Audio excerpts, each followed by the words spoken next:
Well, hello and welcome to my channel. My name is Helena and today I'm going to show you how to make absolutely stunning rings step by step on the xTool F2 Ultra, and they are non-tarnish as well. So if you're interested, then keep watching. So I downloaded 3 designs from Canva. I deleted some of the bits I didn't like, and once I was happy with the design, I created a 1mm offset, or at least on this ring. I can't remember what I did on the other rings. I made sure the offset was only around the outer shapes, and the 3 circles at the top are the ones I added myself. Those are going to be for my stones. I also made sure that when I clicked on the offset, there weren't any teeny tiny little offset pieces inside the design, because that happened to me before with the first ring and I had forgotten to delete some bits and it basically like engraved. Then I separated the offset from the actual design and changed the settings. First I set the file as process on flat surface and I set up the offset for cutting.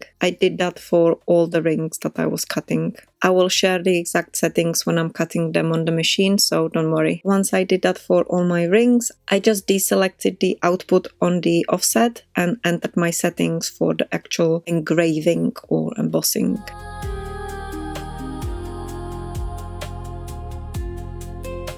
The circles for the stones have a different number of layers than the main engraving, because I want those to be embossed deeper. Like I said, I'm going to be setting stones into them. I'm not worrying about the offset too much at this point. I just want it roughly where it needs to be, but I will make sure it's in the right place before cutting.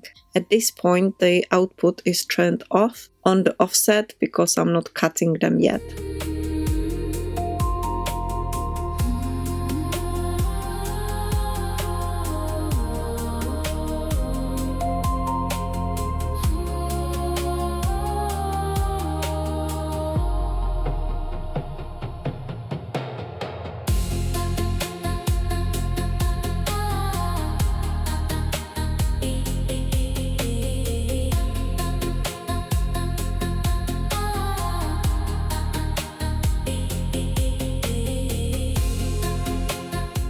So now the designs have been engraved and I'm not going to move anything. I'm just going to change the file settings. So I'm back in xTool Studio and I'm deselecting the engraved design and selecting the offset as output, because now we only want the offset to be cut. I made sure everything is lined up perfectly and I'm not going to frame it again because I haven't moved anything on the machine, so it should be fine. And I have now changed the file as process on flat surface and I'm selecting cut on the offset.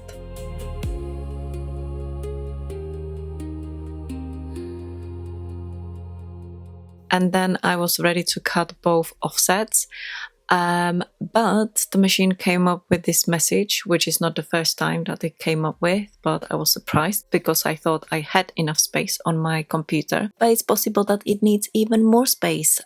So I'm not sure what to do. I've got a very old laptop, so maybe it will work on your computer.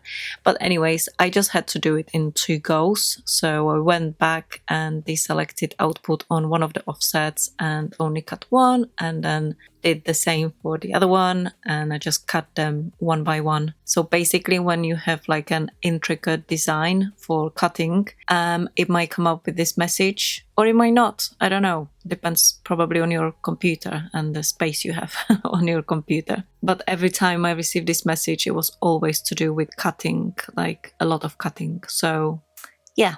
But it's doable, you can go around it. I don't want to cut right in the middle of the sheet, so I'm starting closer to the edges. I think it would probably be better to place the designs in the middle of the workspace, because that's where the laser cuts the straightest. When the design is directly under the laser, you get the best cut. But I'm not worrying about it too much, to be honest. If I was doing this again, or if I wanted to sell the rings, I would probably cut a smaller sheet of brass and place it right in the center of the machine. The brass sheet gets quite hot after cutting and engraving, so please be careful. Mine was a bigger sheet, so I was able to hold it, but don't just pick it up without checking because it can be very hot. It did cut through, but I think you can see the angle of the cut because it wasn't right in the middle of the machine. One side cut slightly better than the other, so it needed a bit of a push. I'm using an old toothbrush to brush off the charring from the brass sheet, and it already looks so much better. Then I'm going to pop the rings out of the brass sheet. One of them was easier to remove than the other.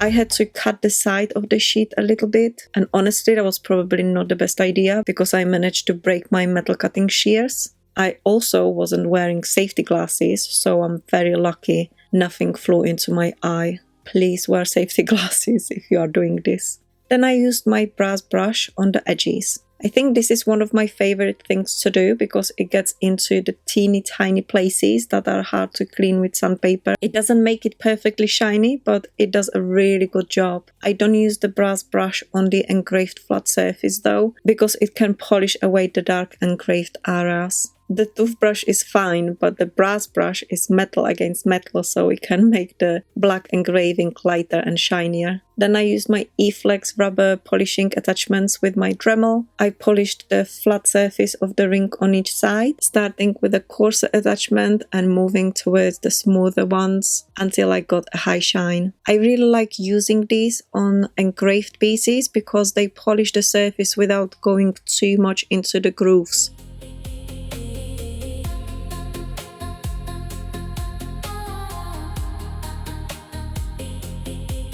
After that, I used some masking tape to stick over the embossed surface, and then I started shaping them into rings. I used my ring shaping pliers, which are basically like flat nose and half round pliers together, made especially for bending rings. I bent the flat pieces into ring shapes and tried to make them as round as possible. I also used my ring mandrel and a rawhide hammer, but I didn't want to hammer too much. I kept the masking tape on because it stops the rawhide hammer from getting into the grooves of the design. I've made that mistake before and it was really hard to clean out afterwards.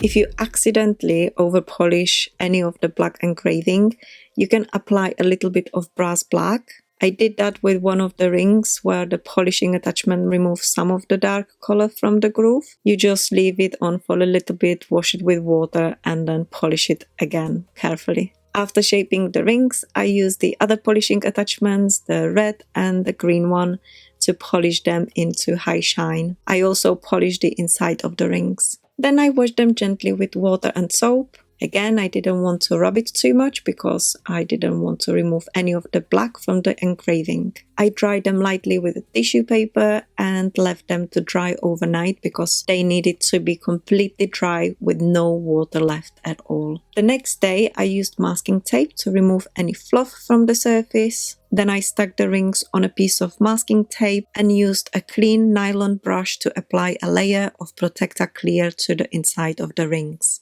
You can add more layers if you want. I felt like one layer was enough for myself, but if you want a stronger coating, you can definitely add another one or however many layers you want. You can also apply Protector Clear with a cloth. I think you can also buy the Protector Clear in a spray bottle, but for rings, a brush or a cloth works probably better. And I left them to dry overnight.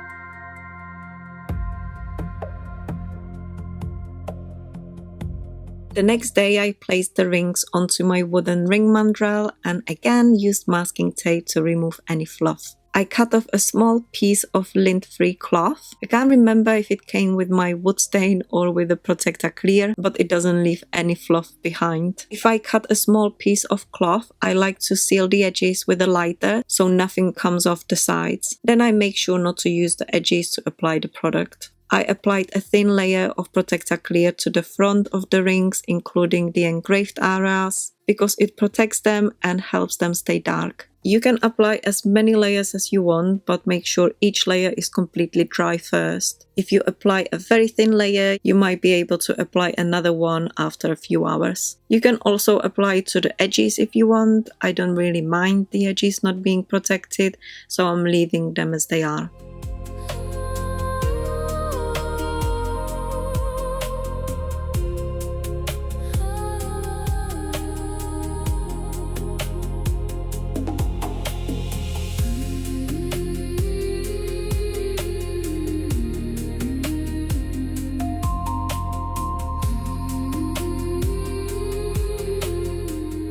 Then I left the rings to dry for a few hours before attaching the stones. For the stones, I'm using a little bit of Gorilla Super Glue gel. I'm also using a diamond painting pen to pick up the little cabochon stones, and it works really well. For the first ring, I'm using a little ruby. I think it's 3 millimeters, something like that.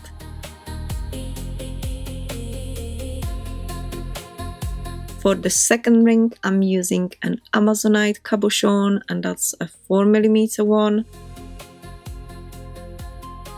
And for my favorite ring, which is honestly one of the most beautiful rings I have ever made, I'm using a lab created fire opal cabochon with Swarovski crystals on the sides.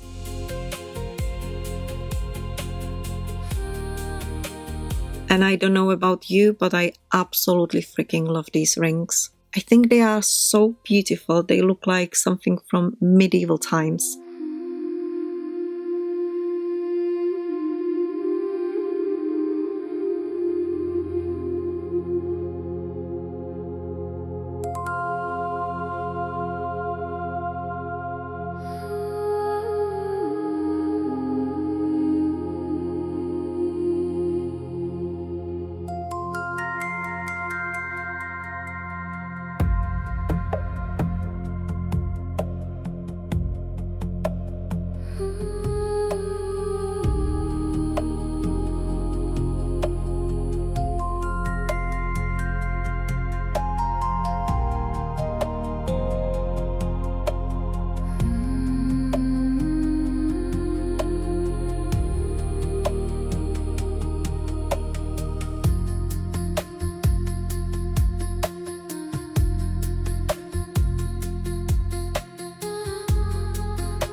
I really hope you like this video. If you have any questions, just ask me in the comments. Let me know what you think. Have a beautiful day, and I will see you in my next video. Bye!